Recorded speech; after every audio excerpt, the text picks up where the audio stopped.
Hi friends, today we are going to see the past year NEET questions for the chapter Biodiversity and its Conservation, and today in this video we are going to cover part 1. Now let's begin with the first question here. Alexander von Humboldt described for the first time dash. Now who is this Alexander von Humboldt? Do you know anything about him? He is actually you have many roles that he had played. He's a polymath, he's a geographer, he's a naturalist, he's an explorer, and he has done a lot of work in philosophy, science, and etc. He was a young brother of the Persian minister, philosopher, linguist Velen. So he's a brother of him. So the main concept that what he brought according to the science, the first time that he described is a species area relationship. Okay, now you can ask me, what is that species area relationship? The species area relationship, or the species area curve, describes a relationship between the area of the habitat or the part of a habitat and the number of species found within that area. So according to him, he explained that within a region of species, the richness will increase with the increase in area, it seems. So that is the curve that we often study. So species area relationship, or you can simply call it as species area curve. Okay, as the name indicates, there is some sort of relationship between the species of a particular region and the area in which they live, which is particularly called as habitat in science. Alexander von Humboldt observed that the diversity of the species increases with the increase in explored area up to a certain limit. Therefore, the correct answer to this question is option B, species area relationship. Next question here. Now this question was asked in the year 2016. Which of the following is the most important cause of animals and plants being driven to extinction? Okay, so we all know we are all having certain species, or certain, especially when it comes to animals, there's a lot of species which have gone into extinction. It can be because of the climatic changes. There are a lot of factors which contributed to it. But what is the important cause of that? What do you think will be the important cause? See, the overexploitation, okay. Alien species invasion, not possible. Co-extinction, again not possible. Overexploitation, it can be considered to some extent, but there are plants and animals which have been gone into an extinct without any exploitation itself. So the main reason is habitat loss and fragmentation. The primary cause is a human-induced extinction events, which are simply called as human overpopulation of the planet Earth. So we all know population plays a very important role. We all know that the population is at rise, especially in many parts of the many parts of the world or universe, whatever you can call it as. So we require a living, a livelihood. So what are we doing? We are simply destroying the forest, the cultivation areas. So what happens? We are actually spoiling or exploiting their habitat. So when the habitat is lost, automatically the animals will become an extinct. Because imagine you are staying in a house and you don't have a place to live. How will you survive? You will see for a medium to survive. And when you're not able to survive, something or the other will happen to you. The same thing when it comes to an animal. You are pulling in their livelihood. You're taking in their areas, their habitat. So the main reason, one is human population. The most important casual anthropogenic activities are the habitat destruction and fragmentation. Just because the population is in rise, and man being the highest of the living organisms, he's exploiting and he's using up all his power instead of encouraging and instead of help other animals grow. What is he doing? He's actually exploiting, and therefore leading to the extinction of many animals.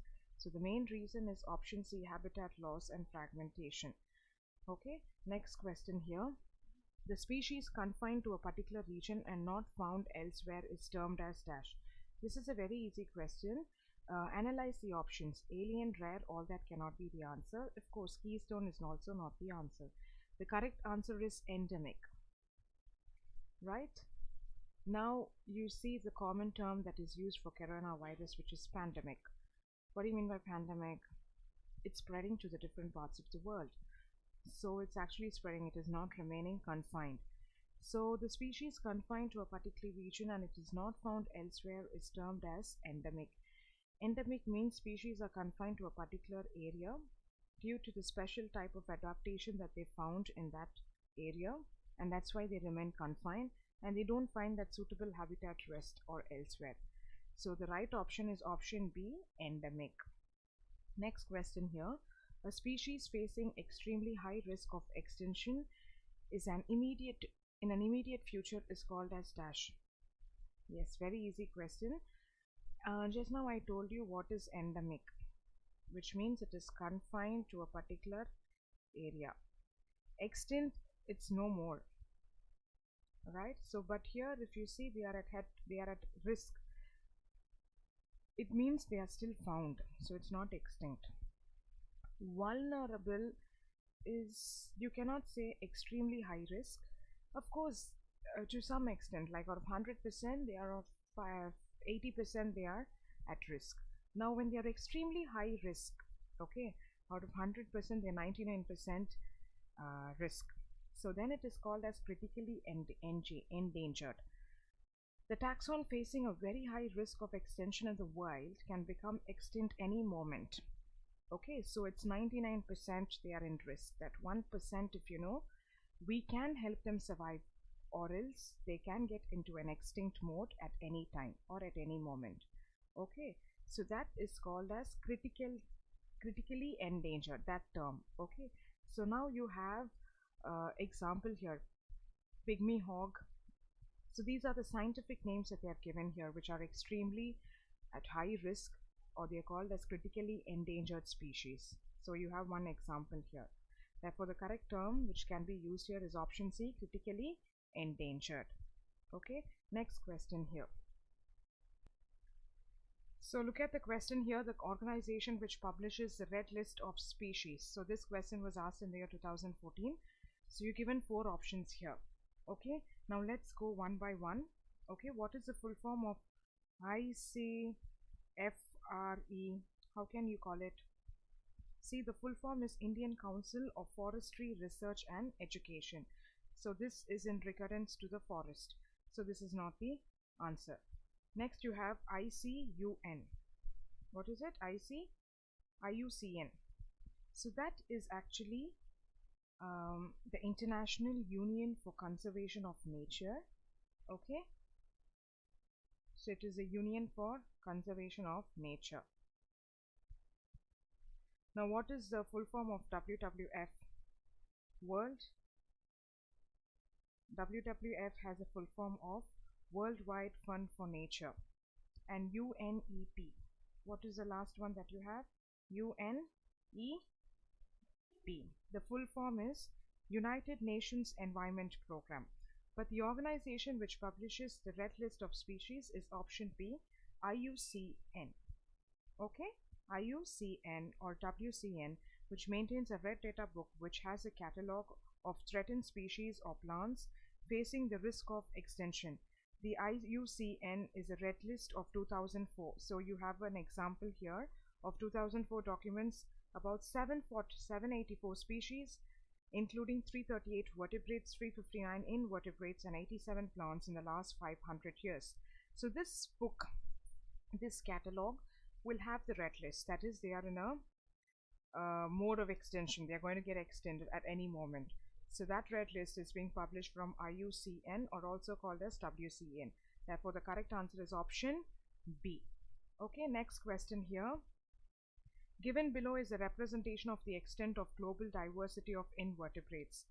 What groups of the 4 portions A to D represent respectively? So you have the table here to your right side. Now you can analyze. Okay, so you have A, B, C and D, right? So here A represents insects. So what does A represent? Insects. What does B represents? Mollusks. C represents crustaceans, and other animal groups would be D. The only clue that you have here is the extent of global diversity of invertebrates. So this is a very good hint for you to understand what it is. Therefore, the right answer is option D. Okay. Okay, so option D is the right answer. So the only clue that you have is invertebrates. Okay, so insects are invertebrates. So that's how you should decide on the answer. Okay, therefore the right answer is option D. Now let's move to the next question here. Which of the following represent maximum number of species among global biodiversity? This is a very easy question for you. You're given 4 options here. You're not given bacteria here. So if bacteria would have been there, the answer would have been bacteria. But you have lichens, mosses and ferns, fungi and algae. But the right answer to this question is fungi, because the number of species of the fungi is maximum in respect to the other options. The number of fungus species in the world is more than that of combined total species of fishes, amphibians, reptiles and mammals. Fungi is a microorganism. Lichens, algae also comes under microorganism, but the major contribution out of the 4 options comes from the fungi. Therefore, the correct answer is option B. Next question here. Which organization publishes the Red Data book? So just now we discussed about it in the earlier question. We saw there is a catalog or a book that represents the red list, that is the species that are critically endangered and they might go into an extinct at any moment. And so far from 2004 there are about 784 species, which include 87 plants, 384 invertebrates and all that.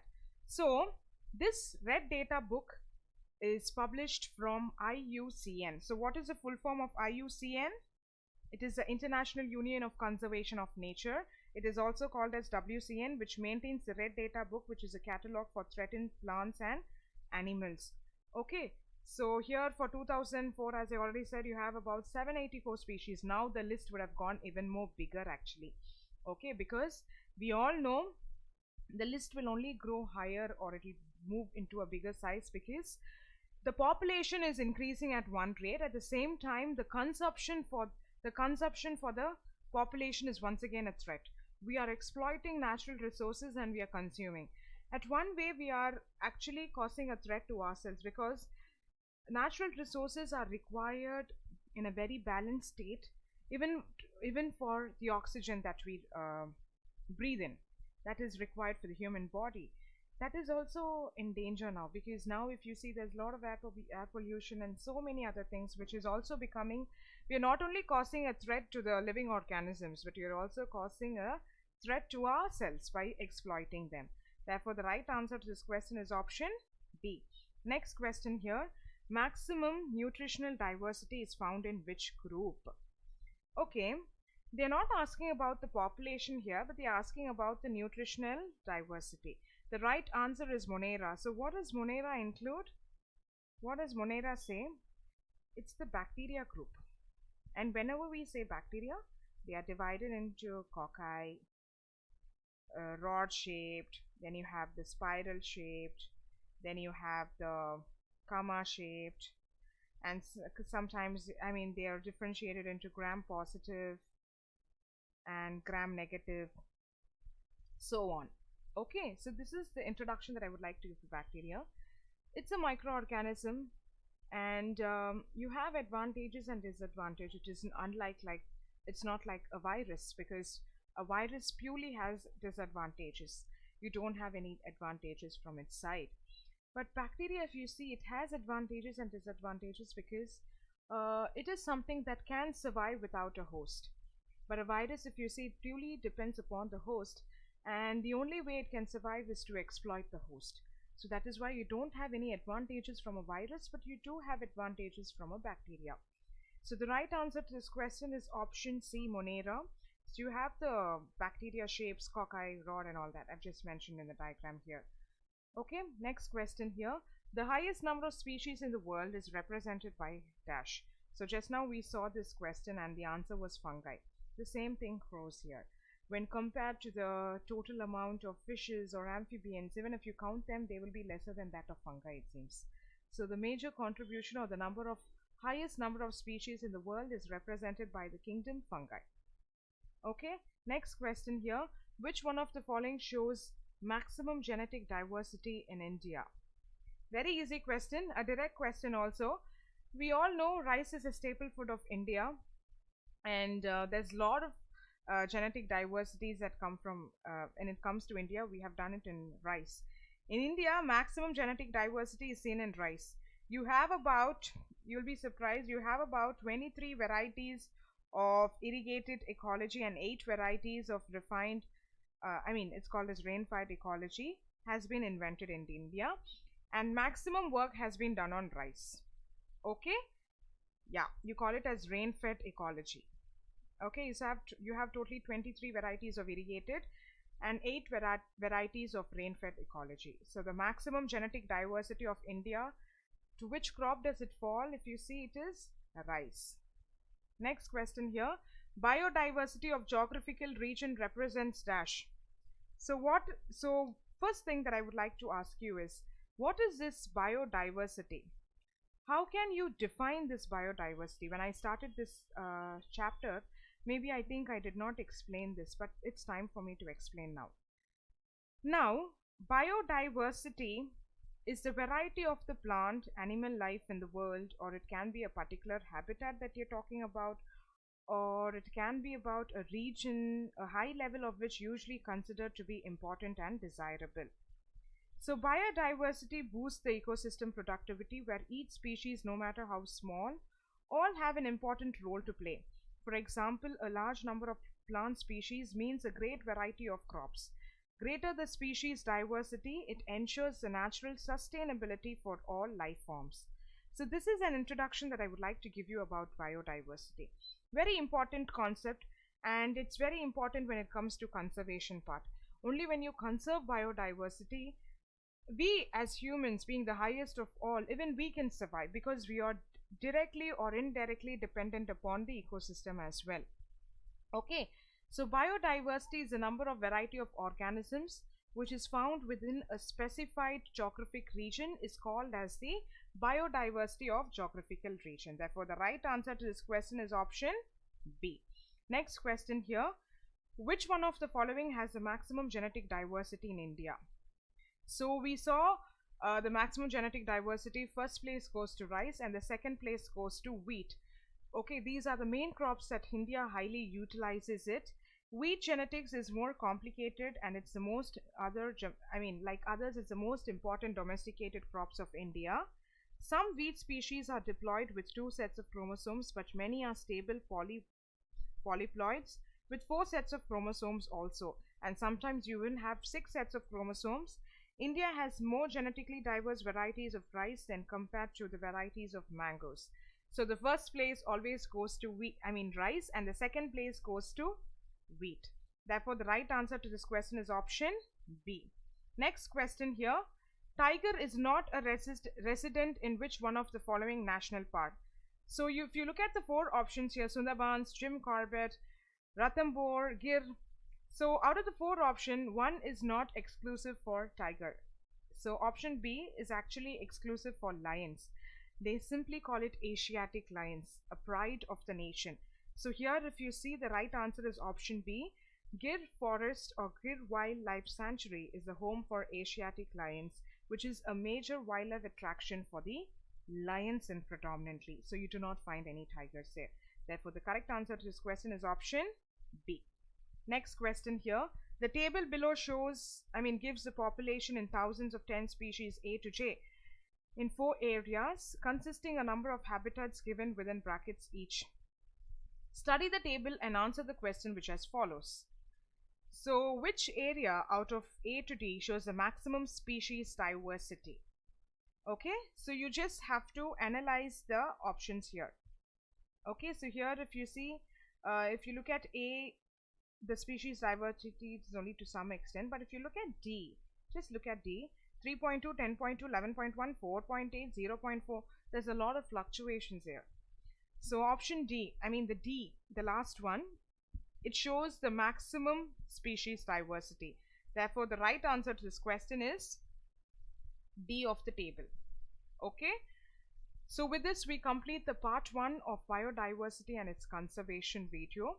Hope to meet you in the next part of the same chapter. Thank you.